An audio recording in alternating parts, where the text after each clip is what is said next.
Breaking news చూస్తున్నాం. ప్రేమ పేరుతో పోకిరి వేధింపుల్ని భరించలేక విశాఖ జిల్లా భీమిలిలో ఓ టీచర్ ప్రాణాలు తీసుకుంది.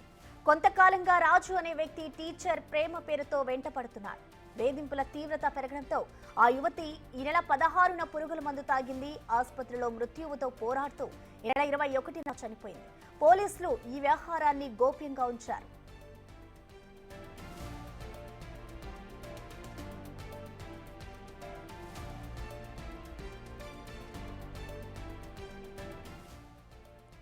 ప్రేమ పేరుతో పోకిరి వేధింపుల్ని భరించలేక విశాఖ జిల్లా భీమిలిలో ఓ టీచర్ ప్రాణాలు తీసుకుంది.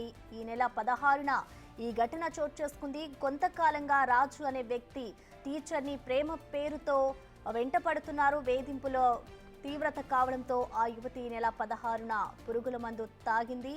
ఈ వ్యవహారం అంతా కూడా పోలీసులు గోప్యంగా ఉంచారు. ఆమె 21న ఆసుపత్రిలో మృత్యువుతో పోరాడుతూ మరణించింది.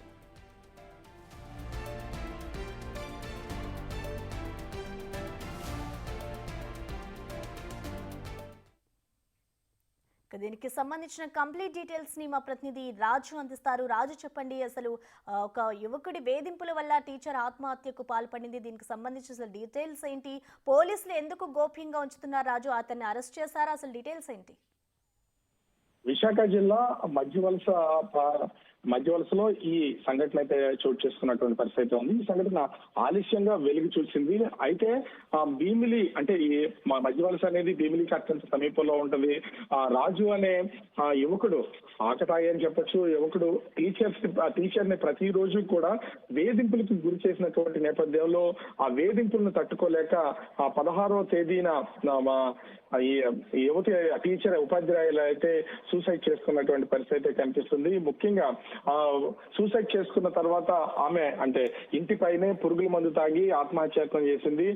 తర్వాత ఇంట్లో ఉన్నటువంటి కుటుంబ సభ్యులు ఉపాధ్యాయ టీచర్ ని చూసి వెంటనే హాస్పిటల్ కి తరలించినటువంటి పరిస్థితి ఉంది. ప్రాణాలతో పోరాడే 5 రోజుల తర్వాత 21వ తేదీన ఆమె అయితే మృతి చెందినటువంటి పరిస్థితి కనిపిస్తుంది. అయితే రాజు అనే యువకుడు తరచూ వేధింపులకు గురి చేస్తున్నాడు. ఎన్నో రోజుల నుంచి ప్రేమ పేరుతో వేధింపులకు గురి చేస్తున్నాడు.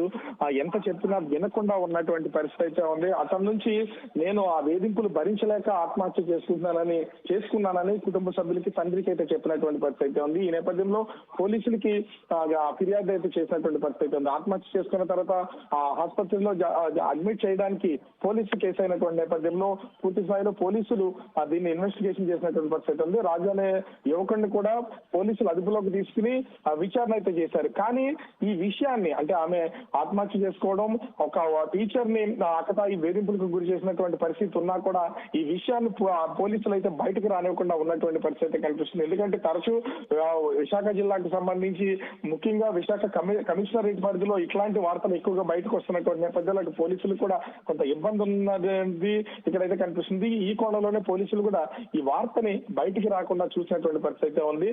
ప్రస్తుతం ఆమెకు సంబంధించినటువంటి అన్ని అంత్యక్రియలు అన్ని అయిపోయినటువంటి పరిస్థితి ఉంది. ఈ విషయం ఆలస్యంగా వెలుగు చూడడంతో ఇప్పుడు పోలీసుల మీద తీవ్రమైనటువంటి ఒత్తిడి ఉంది. అయితే కుటుంబ సభ్యులు కూడా ఎవరు అంటే ఈ విషయం తమ కూతుర్ని కోల్పోయినా కూడా ఈ విషయాన్ని రాజు అనే వ్యక్తిని కఠినంగా శిక్షించాలని కోరుతున్నారు తప్ప వాళ్ళెవరు కుటుంబ సభ్యులు ఎవరు ముందుకు వస్తున్నటువంటి పరిస్థితి లేదు. కానీ ఈ విషయాన్ని గోప్యంగా ఉంచుతున్నటువంటి పోలీసులు కేవలం అతను అదుపులోకి తీసుకుని విచారణ చేశారు తప్ప ఎందుకు ఏంటి ఇంకా పూర్తి స్థాయిలో అతన్ని రిమాండ్ కి పంపించలేదు, కేసుకు సంబంధించిన వివరాలు వెల్లడించలేదు అనేది మాత్రం అర్థం కానటువంటి పరిస్థితిగా కనిపిస్తుంది. ప్రసన్న.